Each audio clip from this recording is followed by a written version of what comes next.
Welcome home. We are WNST, AM 1570, Towson, Baltimore, and Baltimore Positive.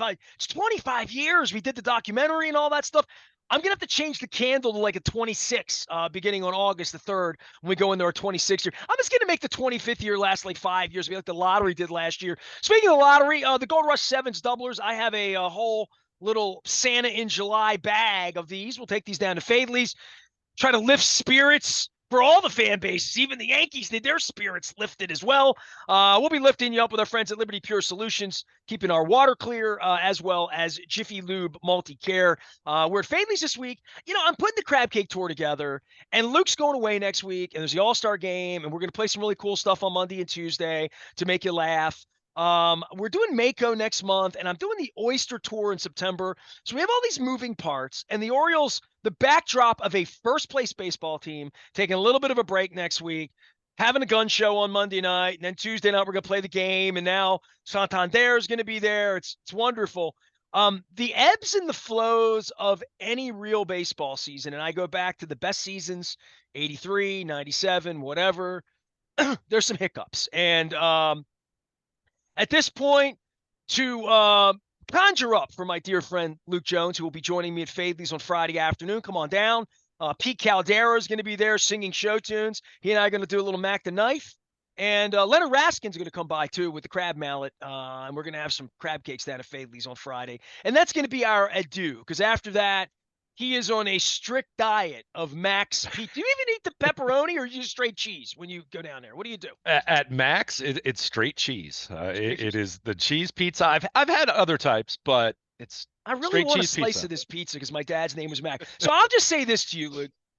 After 3 evenings where I have been spared sitting in the press box next to you, witnessing this, and instead of it, witnessing it in my office and sort of just watching it come down, in the words of the American dream, you know, Dusty Rhodes, hard times, hard times, hard times, Luke.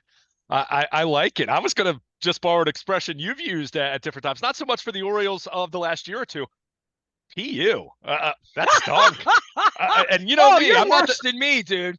Yeah, I mean that's not the kind of descriptor that I'll use for even some of the lean times. But that was a lousy series. I mean, Brandon Hyde. I'll read you quote for but just word by word his quote. We just got flat out beat and didn't play well. We got beat by starters. We didn't do much against their bullpen. We didn't play very good defense for our standard, and we didn't throw the ball very well. Besides Burnsy last night, talking about Burns on Wednesday night, of course. We've got to play a lot better. He's not wrong. I mean, that was ugly. And see, that's good accountability. You know what I mean? sure, That's not he's we're not. hitting them hard. Nobody, and they're not. Like that's not that, and that's not what we expect from Brandon Hyde and his Cubs pedigree and the winning pedigree, and them talking about his ring finger's not nude. It is as a manager, but he knows how to win. And I think that's something around here when they're doing all that losing. And he's not really being introduced to the fan base here in that sort of way. Now he's sort of grizzled vet guy that would be perceived as a great hire elsewhere if he were available, right? Because he's won here and been a part of it. But, this is where, if Nasty Nestor's here, he'd say, manager needs to kick them in the ass. And I'll tell you what, as the Yankees come in here and everything on my timeline is fire the manager at the All-Star break, and it's like whatever, we don't have that issue going on here. But this is where the Rutschmans, who've never been swept until now, until Arlington last year, as you've pointed out a few times, this is where hard times made Dusty a champion again. He came back and beat Harley Race and Ric Flair. Let me remind you. Yeah, and look, we talked about this a couple weeks ago. I mean, the 5-game losing streak that they had. I mean, we've referenced 1983 where they had 2 7-game losing streaks. I mean, they're in the big picture, a sweep or a 5-game losing streak, or even where the Orioles have been since that series win in the Bronx 3 weeks ago. The Orioles have been 8-11. That's bad, but that's not a disastrous stretch, right? That's not a stretch where you've suddenly gone from first place to fourth place or something like that. I mean, what's wild about this, Nestor, and I quipped about this as I was getting back up to the press box late Thursday night after the game, as the Yankees were finishing up down at the Trop against Tampa Bay. The best thing going for the Baltimore Orioles right now is the New York Yankees, because the Yankees have been even worse. The Orioles, like I said, 8-11 since that series in the Bronx 3 weeks ago, where you and I were watching the finale at Costas Inn. And the Yankees have gone 5-13 since that stretch. I mean, we've talked about some of the Orioles issues. We've talked about the pitching, of course. Orioles We've better talked not about go 5-13. You and I are going to be well, having of some real course. conversation. Well, I mean, if that happens, that's why the Yankees fans are losing their minds, right? Sure. But everything we've talked about with the Orioles of late, I mean, obviously the pitching in a more big picture sense. Take a look at their rotation. As much as their rotation looked amazing for the first 3 months of the season, uh, Garrett Cole's come back and hasn't really looked like Garrett Cole. Carlos Rodon, who's scheduled to pitch the finale on Sunday, he's been a disaster. I mean, he's been like Cole Irvin bad. That's how bad he's been. Luis Gil was better his last time out, but the Orioles kind of started his decline, although he wasn't great in the start before that, even a few weeks back. But And the they're Orioles beat their ass a couple weeks ago. they did. And as much as we've looked at the Orioles since then and said, oh, 8-11, that's not great. Well, they gained ground. The Orioles went going 8-11 over a 3 week period. They went from second place to first place because the Yankees have been that bad. So, by the way, and I don't want By to the way, take too my much. wife's cackling in the other room as a Red Sox fan because here they come. I was just going to say the Red Sox over that same stretch. She's blowing the dust off the Boston jersey she's got, you know. They've So they've gone 11-5 over that stretch, and suddenly you look at the Red Sox and look in the big picture sense, do I think the Red Sox are formidable enough to overtake both the Orioles and the Yankees? Probably not, but I was wrong. I thought the Red Sox were going to be last place in the AL East. I think a lot of people thought that going into the season, and they've been much better than that. You know, they pitched better than that. They've got some young talent on that team that's starting to emerge.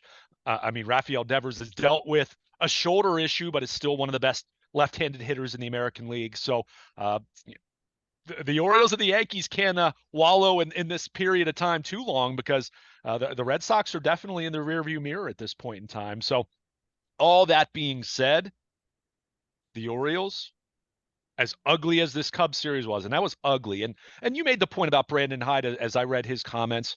You know, sometimes you do lose a series where things just don't really go your way. You know, you square up some balls, but they're right at defenders. You run into some really good pitching, and Cubs pitched well. I mean, they did, and well, they also had hit a couple balls to the wall the other night that you and I had, and that they have had no problem talking about. They talked about it again all night Thursday, that there were 3 balls that were warning track power. I don't know who that's a dig at. They're the ones that moved the wall back. Yeah, I mean, and again, yeah. I still think moving the wall back is, you think it's a dead issue.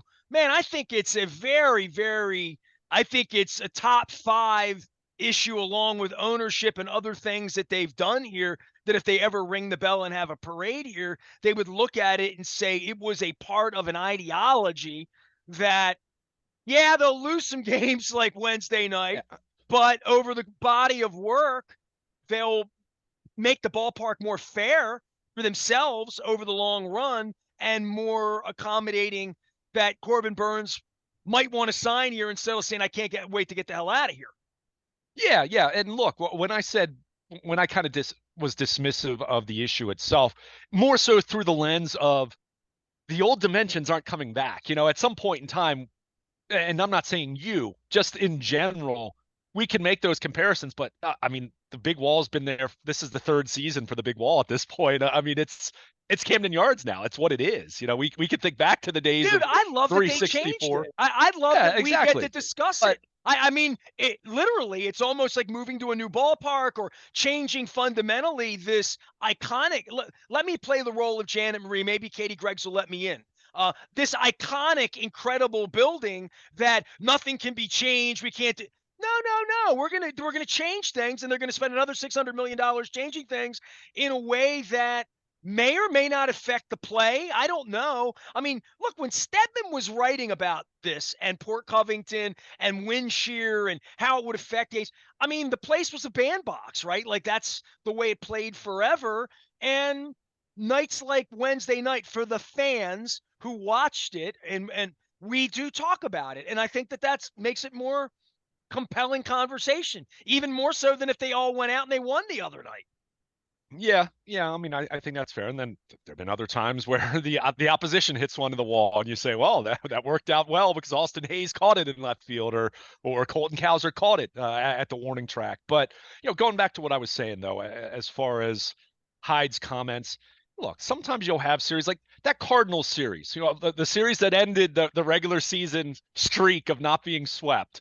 Uh, 2 months ago at this point in time, 2+ months ago, or not quite, but close to it. Uh, that was a weird series. That was a series where I didn't think necessarily the Orioles played poorly in that series. It was weird. There were some weather delays. John Means gets hurt in the one game. That was a series where it was just weird. This was a series where, to your point, I don't know if I don't know if this is the reaction at Brandon Hyde's, peeling the paint off the walls in the Orioles clubhouse. I don't think it's that. I think at this point, they look like a team to me that's tired. And we talked so much about that in June. And look, everyone's tired. So it's not an excuse, but I think you look at where they are right now and just say, yeah, the All-Star break's probably coming at a good time at this point. When you kind of look at how they've swung the bats now the last couple weeks, we've talked about the pitching. We know the need there. It feels like a team that needs a spark. And whether that's calling up a Kobe Mayo, whether that's, where's Jackson Holiday right now? He's still not playing second base, but he's been DHing, and I think will be an option at the very least to consider early in the second half. Some of the pitching, guys like Chase McDermott at AAA. They just called up Birch Smith to replace Dylan Tate. He's not necessarily a solution. He's a veteran player for one thing, but you do look at things and you say, how can we change things up? How can we change the look? And whether it's shuffling the lineup a little bit, whether it's playing some guys in some spots that maybe you don't typically play them in terms of the batting order or right left splits, whatever it might be, but they just need to get back to doing what they do well. And we talked about this after the 5-game losing streak a couple weeks ago, and then they won, what was it, 8 of their next 11 or whatever it was. So it's not like this team's been putrid for 3 weeks in the way that you would say, probably describe the Yankees as putrid for the last 3.5 weeks. But they've been scuffling. There's no doubt about it. And the one thing I will say is, if you can find a way, no matter how it looks, whether you're winning 11-10 or whether you're winning 2-1, if you can take 2 out of 3 this weekend, you go into the All-Star break knowing you're in first place, feeling better about yourselves, adding to the recent demise of the Yankees. And 2 out of 3 this weekend, Nestor, would clinch the regular season series against the Yankees. So you would have the tiebreaker even in your pocket going into the break. So as bad as things felt this week, and look, I am not going to sugarcoat that Cubs series one iota. That stunk. That was as bad as they might have been as worse than Houston, because at least the Astros have some pedigree to them. I mean, that Cubs team is, it's not the 2016 team, I mean, far from it. They have some talented players, and yeah, Justin Steele pitched well, and they got good starting pitching throughout that series, but I mean, it was bad. I mean, the Orioles have gone, 24 innings without scoring a run at the conclusion of this series. I mean, that's below the bar, and they'd be the first to tell you that. So it doesn't mean you panic. It doesn't mean that this isn't still a really good baseball team, but they've got to get themselves righted.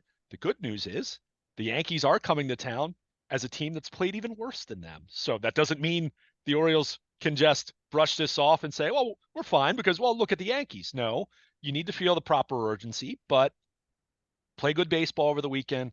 Get yourself back on track. You do have Grayson Rodriguez going on Saturday. We're going to see about Cade Povich. We're going to see about Dean Kramer through the lens of wanting to see Kramer rebound from what he did in his last start. But as I said, everything we're talking about with the Orioles right now, I mean, the Yankees, it's not just that their offense scuffles, their offense beyond Aaron Judge and Juan Soto. And look, they're 2 of the best 5 hitters on the planet, right? And Judge is the very best. I mean, I guess him and Shohei Ohtani, with apologies to Gunnar Henderson, who's right on their heels. But rest of that Yankees lineup stinks. I mean, people complain about the bottom third of the Orioles lineup not being consistent enough, and guys like Mullins or Mateo or Cowser or, seeing And we James see McCann play. potential in all of those guys, right? Like there's an Oriole fan feeling, and even you as a semi fan, but certainly not a fanboy that watches them, it says, I sort of believe in all these guys for what they are. Right? For whatever Urias is and whatever Mateo is, and you were shipping some of these guys out, Mountcastle a couple years ago, that this is the time, and maybe at Fadley's we will wind up talking about this, and maybe we'll do it with Pete Caldera as well, about this trading deadline and the pressures on all of these organizations. And historically, I saw somebody flippantly write on Twitter in the overnight, and I don't know who, where, whatever. It was a fan, something like Cowser has been great for 3 weeks, right? Kerstad shows a minute of this and a minute of that. Stauer shows a minute of this and a minute of that.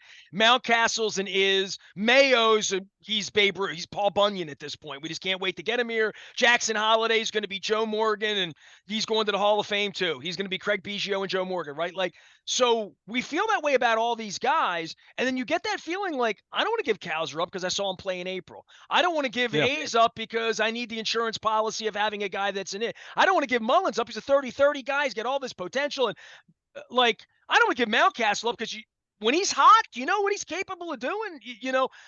I hear all of that, and they're all really good players. Mm-hmm. Connor Norby's family would make a case for him while we're at this, right? Like, we can make a case for any of these people, but don't get comfortable because a number of these names, if you're going to bring relief pitchers in, and if you're going to make a real Crochet, you're going to make a real deal here, Screwball, you're going to make a deal, start tapping some of these guys off, and they're going to be on the back of the baseball card, traded July 28th to the Detroit Tigers. No question about it. And I think, some of what you just described, I think, is why we haven't seen Mike Elias be so eager to move on from even Ramon Urias and Jorge Mateo, which we've been talking about their status since the offseason, right? Or even Ortiz, where if you were with Ortiz the day he dealt him, he probably would have said, dude, he might hit 280 this year and hit 20 home runs in Milwaukee if we deal him. And he's going to do that. No question about it. But I think all the names you just described, I kind of go back to in the second half of the season and putting aside what could happen at the trade deadline, and you just laid it out there. I mean, it could be prime prospects. It could be lesser known prospects. It could be a guy or two on the major league roster. By the way, that makes everybody's nuts real tight, as I remember being a journalist in a locker room where 5 and 6 guys on the roster are coming in and thinking, I'm getting dealt out of a first place team and I'm a prospect. Colton Cowser, they love me. They drafted me. And they're going to deal me to the friggin' White Sox? Like, Mountcastle, I'm here and I'm finally ready to win. All of these, but hey, man, we're trading them all. We're just having a fire sale around here, especially when we start losing some games, right? And you really need pitching, and Team Kramer stinks, and blah, blah, blah, all the way down, right? Yeah, well, I mean, the only difference here is obviously they're going to be trading to buy, right? They're trading to augment, but you've got to give up something to get something. So, but I think what's going to be key for the Orioles to feel a little bit better about that picture that you just laid out there is who's the next Jordan Westburg? And what I mean by that is think about where Jordan Westburg was a year ago at this time. He was just establishing himself as a major leaguer. He wasn't playing every night. He was platooning with Adam Frazier, to the chagrin of many Orioles fans. And look, myself included, Adam Frazier did not produce. He's a guy that we thought they're bringing him up to deal him, and why did they bring Frazier? Like he was a guy that this time last year we're like, if we can get a pitcher, if we can get Corbin Burns now, let's maybe. I mean, he really was in that mix, and he wasn't thought to be in the fan base to be more than Jackson Holliday was untouchable, but Westburg, he's just a guy. He's Rich Dower is what I called him, right? Yeah, but the point I was trying to make, though, is a year later, he's an all-star, and a legit all-star. I mean, very deserving, regardless of the fact that he wasn't on the initial all-star roster. So my point in saying that is whether it is Colton Cowser finally putting it together on a much more complete, consistent basis, whether it is Heston Kjerstad, who, look, has swung the bat really well since being recalled. He's been a recent success story. Whether it is calling up Kobe Mayo, and Kobe Mayo gives them second half Grayson Rodriguez impact that Grayson Rodriguez did last year. Obviously, pitcher to hitter, I know that. But point is, at this time last year, Grayson Rodriguez was down at Norfolk, and he was right there with Bradish as their best starting pitchers the second half last year. It's not that the Orioles, quote, need that, but I think in terms of looking at the roster, looking at the offense specifically, because I don't know if there's a pitcher that's coming up from Norfolk, maybe Chase McDermott, but if he is, I think it's probably more seeing him almost do what DL Hall did last year, which is maybe they transition him to a bullpen role in mid-August, and he's in the pen for them because he's got a live arm. He misses bats, and they need more of that in their pen, whether it's going to be some guys they trade for or someone that emerges. But of all these position players, and look, it's tough. Major League Baseball is really hard. We've talked about offense being down the way it is across baseball. What the Orioles are dealing with right now is not an excuse for them because, yeah, they have to perform, and they haven't performed at the same level that we saw them perform for the first 3 months of the season here of late. But at the same time, go look at established hitters all across baseball. You will find former All-Stars that are having way worse years than even Austin Hayes, who's drawn a lot of a lot of concern here, especially with the way he got started back in April. But offense is down, and it's really, really difficult in this day and age to be as consistent at the plate, whether you want to talk about the pitching, whether you want to talk about offensive philosophies, where approaches, the way things are coached. I'm not here to tell you that that's all better than it was in yesteryear and talking about Major League Baseball. But again, offense is down. I've had people on social media this week question the Orioles hitting coaches, where then I reply back to them and say, you do know they're leading the league in runs scored per game. I mean, they are. Like, we could talk about runners in scoring position and clutch and whether they're too reliant on the home run, this and that and the other. I mean, I hear all that, and I'm not saying it's perfect. I'm not saying that it's beyond reproach, but we also have to recognize where it is in the context of Major League Baseball's overall run scoring environment. And that's why this offense is really good, and I think they're going to be fine. But is there a spark from a Kobe Mayo, from Jackson Holiday coming up 3 or 4 weeks from now? From someone like Connor Norby, if you end up dealing someone on your Major League roster and you say, hey, Mateo and Arias aren't getting the job done, let's bring Norby up, and we'll shift around how we use Jordan Westberg defensively, and we'll get Norby's bat in the lineup. I mean, there are different combinations here, that different possibilities here, but yeah, it feels like they need a spark. It feels like you'd like to see someone else really establish himself, and it might be as simple as Heston Kjerstad. By the way, it might be as simple as Cedric Mullins getting himself back on track and being more consistent. He's been better the last 3-4 weeks, but he's kind of morphed. I don't even want to say morphed, because you could make the argument last year too. He's been more of a platoon player than an everyday guy because he struggled so much against left-handers. So, that entire process, and I see people, have issues with Hyde's lineup construction every day. And look, there are times where I look at it and say, okay, well, maybe I wouldn't have done that, or maybe I'd play this guy. But I think a lot of what we're talking about right now is a lot of what he's dealing with, and the front office. And, we know that a lot of that stuff, whether we're talking about lineup construction or bullpen usage or matchups, whatever, a lot of that's collaborative at this point. It's not just the manager, right? I mean, we know that analytics and models and all that are used, technology and statistics to kind of look at all that. But I think a lot of what we're seeing is, they're trying to play as many of these guys as possible to see who really emerges to get hot and to warrant everyday playing time. I said it to you a couple weeks ago, even as the Orioles were still swinging the bats better overall.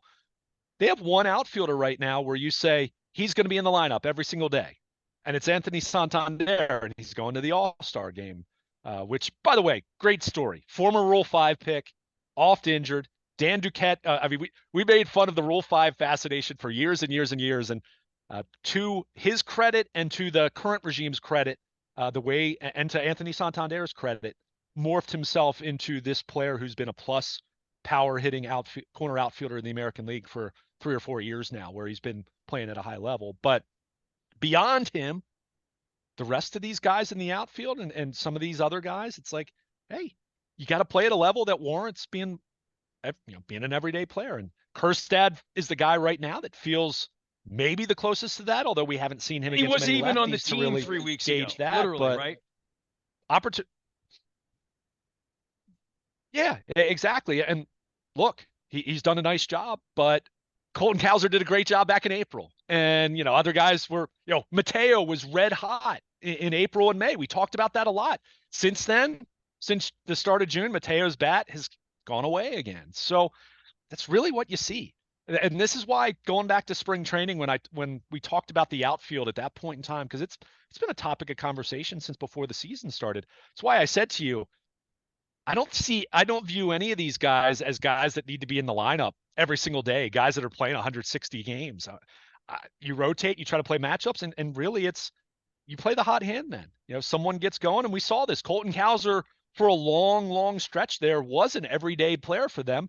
Well, he hasn't performed at a level that warrants that, for quite a long time now. He's still a useful player. He's still their backup center fielder. He still has had his moments, don't get me wrong, but he's got to be more consistent. So for me, second half of the season, beyond just this team writing itself, which they're going to, this is still a heck of a baseball team.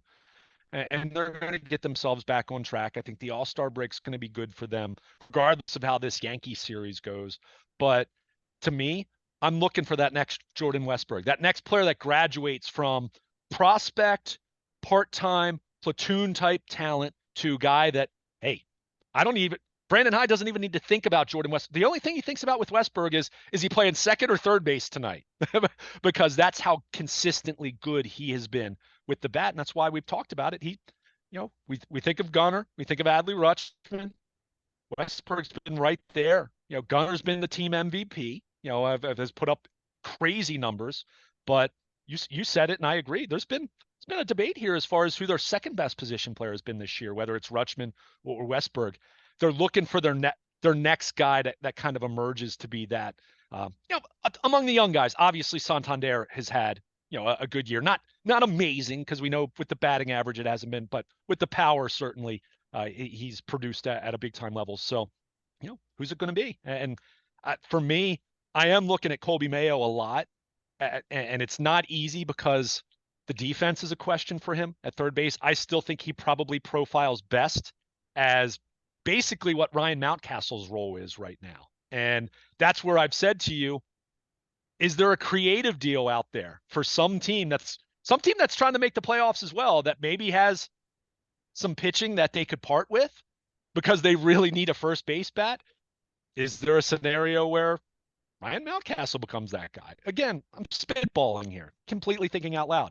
It might be Kobe Mayo, but Kobe Mayo's a prospect that I'm not just trading for bullpen arms. That he's worth more than that in terms of what his long-term potential is. So, and I think most of baseball would agree with that. Well, the back of his baseball card's impressive, right? I mean, it's almost incredible he hasn't been called up anyway, right? Like, aside from McCann being a part of this thing, he would have been on this team by now.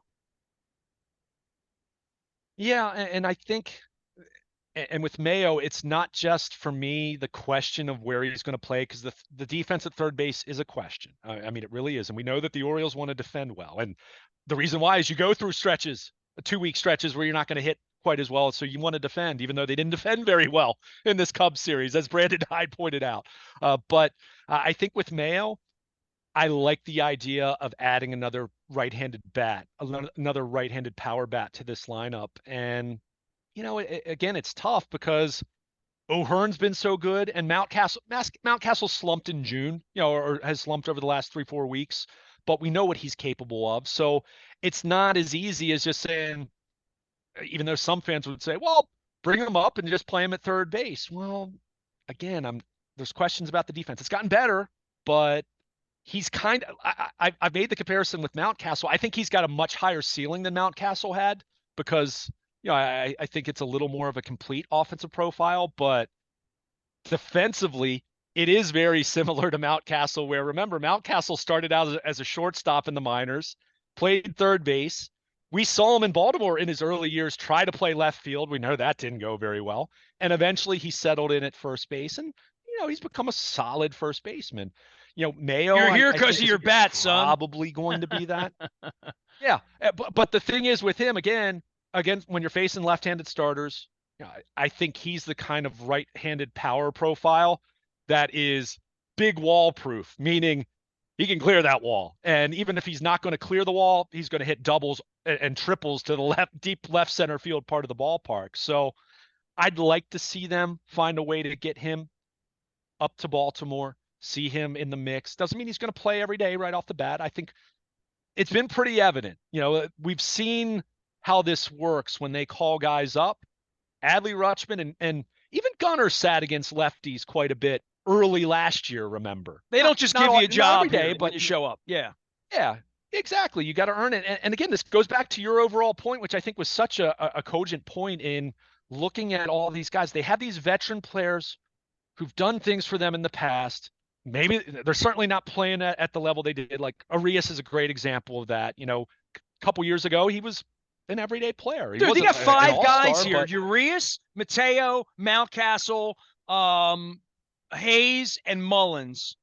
Santander's now untouchable, right? We talked about him a little bit. He's going but any of those guys could be major league players and helpful for a team in the race that wants to change boxcars with a certain part of their team that would involve pitching. And obviously we have the arsenal of the minor leagues to deal any piece that they would want to deal. It's sort of an embarrassment of riches. And as I've seen some crankier people also point out on the internet, we're not trying to win the prospect World Series here. We're trying to win the real World Series, right? So having these prospects, it's all nice, but we're not poor. Ask Mr. Rubenstein. So let's, do everything you can do to win now without sacrificing the future, Mike Elias.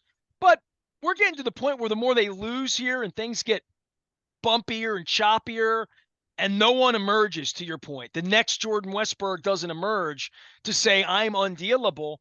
This is all the next 2 weeks while you're at the beach eating pizza next week. When you come back, it's going to be all we talk about, in addition to the Ravens getting out on the field, which I know we're going to talk about at Faithley's. Wrap it up for me, because I know we got a lot going on here. We got to get you to the ballpark, get you to the beach. Yankees are in town. But, I think we can go back and forth on this, but I do think before the trading deadline, it's not one thing. It's sort of everybody and the whole symphony in play. And there are going to be some hurt feelings for the end of the month, because I don't think everybody, all of those names I just gave you of veterans, I think to some degree he's going to have to deal out and say, I've got a seat for Mayo. We like Kerstead enough that we have to make a tough decision on whatever those decisions are. Stowers. We can go down the list. It's a good dude. We've never had this conversation, you and I, in 15 years, because they've never had these kinds of problems that, as much as I had Rick Tellender on this week from Chicago, columnist, man, you're a columnist here. There are just so many possibilities and jigsaw pieces to the puzzle that it really makes it compelling. It makes it fun from a fan's perspective. It really does. And again, these are good problems in the big picture sense, not because they're 8-11 over the last 3 weeks, not because they got swept by the Cubs, but these are good problems in the sense that you're figuring out how to augment for 2024 while also maintaining the long-term health. Because a lot of the names you just mentioned, whether we're talking about even Santander, who's a pending free agent. Now, are they going to extend them? Maybe. Is there a reasonable 3-year extension for him? Maybe. At the same time, I'm certainly not giving him a 6-year deal. Because he's going to be 30 years old, and dude, the thing that would have pushed him out kind of profile. Stowers, Kerstad, and Cows are all making it, pushes them all out. And we've been sitting here playing this game all year, and we're not playing this game playing 5-12 ball, wondering if we're making the playoffs. Exactly. This is going on while they're playing 650 ball. It's crazy.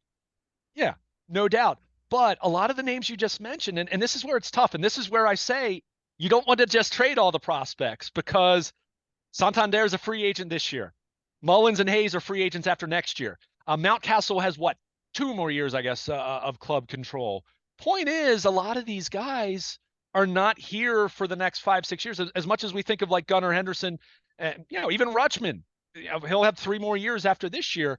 That's why Samuel Basayo by maybe next year is in the mix as their backup catcher, and suddenly that Rutschman McCann combo sounds way better when it's Rutschman Basayo. I mean, you talk about an offensive upgrade there because, and it sounds like Basayo can stick as a catcher as well. But Well, you that makes want to try Rutschman to a figure first this out. baseman or a DH. It makes Rutschman catch 105 games instead of 135 games, right? Like literally, right? Yeah. Well, and we're seeing him catch less because they want to keep his bat in the lineup anyway. But then if Basayo becomes your catcher and James McCann is no longer the backup, and again, this would be more of a next year scenario. Basayo's not ready yet. But my point in saying that is if you move out too many of the prospects, then suddenly you're in a position where, okay, if you trade Kobe Mayo, look, I'm not saying Kobe Mayo is an 100% untouchable for me. If you can trade Kobe Mayo to get Tarek Skubal, I'll certainly, I'd be open to that. I don't know if the Tigers would be, but I'd be open to that. But then it becomes okay. Well, then what are you doing at first base? And are you re-signing Mountcastle? Then I don't know if I want to extend Mountcastle. I don't know. I've seen how Trey Mancini aged. I've seen how Chris Davis big time aged. As far as a disaster. So, you're trying to find that healthy mix of continuing to infuse young guys, but also recognizing that not all the young guys are going to pan out. So in the meantime, again, good problem, first world problem, as the kids would say, because this is a team that's still at a 100-win pace.